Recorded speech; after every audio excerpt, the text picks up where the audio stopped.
Naghain ngayon si VP Sara ng isang petisyon para ipatigil ang pagdinig ng House Justice Committee ng 2 impeachment complaint laban sa kanya.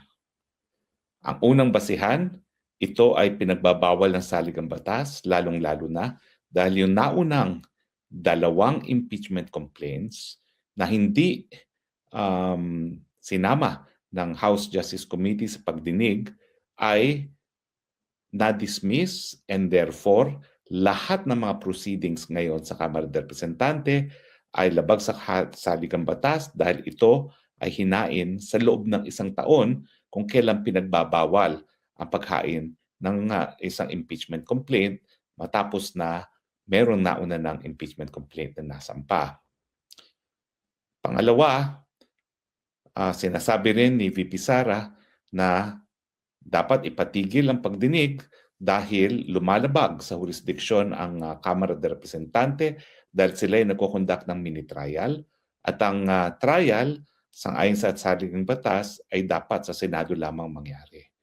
Ang lengguwahe na ginamit ng saligang batas, the Senate shall be the sole judge. Pangatlo, dahil nag-i-issue ng supinas ang Kamara de Representante at sila ay hahanap ng ebidensya at magtatanong sa mga testigo na hindi naman po kasama sa complaints na dinidinig ngayon ng Kamara de Representante, ito ay labag din sa saligang batas dahil ito ay fishing expedition na walang kinalaman sa form or substance ng impeachment complaint at ng probable cause na siyang dahilan para maisampa ang impeachment dyan po sa Senado. Dahil dito sa mga kadahilanan ito, hinihingi ni VP Sara na mag-issue ng temporary restraining order at matapos madinig ang kaso, gawing permanente ang restraining order laban sa Kamara, laban sa House Committee on Justice para nga po mapatigil ang pagdinig dito sa impeachment complaints laban kay VP Sara.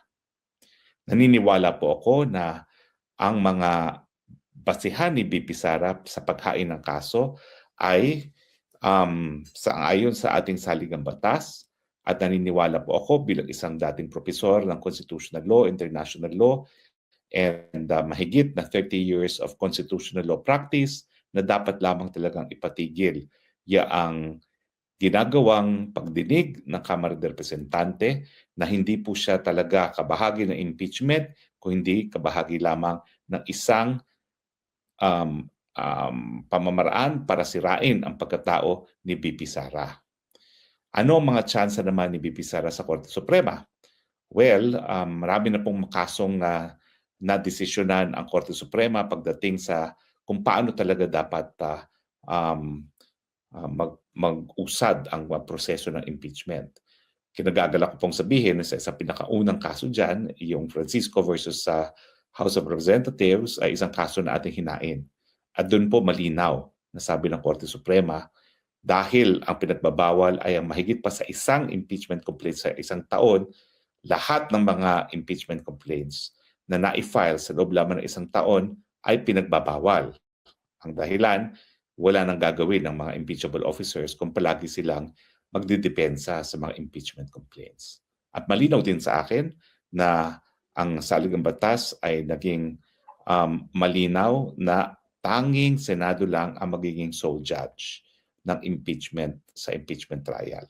At ang ginagawa ng Kamara de Representante na mini-trial, pagsupina ng testigo, pagsupina ng mga salin at ng mga bank records ay kabahagi ng fishing expedition na hindi po dapat dahil ang papel lamang ng Kamara de Representante ay sa base lamang sa mga sinumite at hinaing mga complaints, meron bang sufficiency of form of substance? Ibig sabihin, meron bang mga facts na ina-allege o puro conclusion lamang? At kung aaminin natin ang mga sinasabi ng mga reklamo, ito ba ay dapat or ito ba ay constituting impeachable offenses? Ito ba ay napakaseryoso para sila ay mag-impeachable offenses na magiging dahilan para nga po matanggal ang nakaupong Vice President?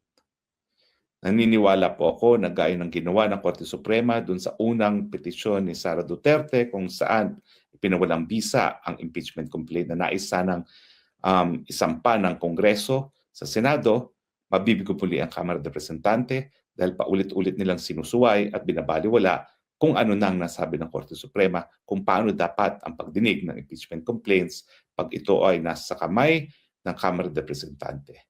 Sila ay para mga piskal lamang, dapat merong probable cause at ang kanilang desisyon hindi dapat lalabas doon sa aligasyon ng mga complainants sa kanilang impeachment complaints.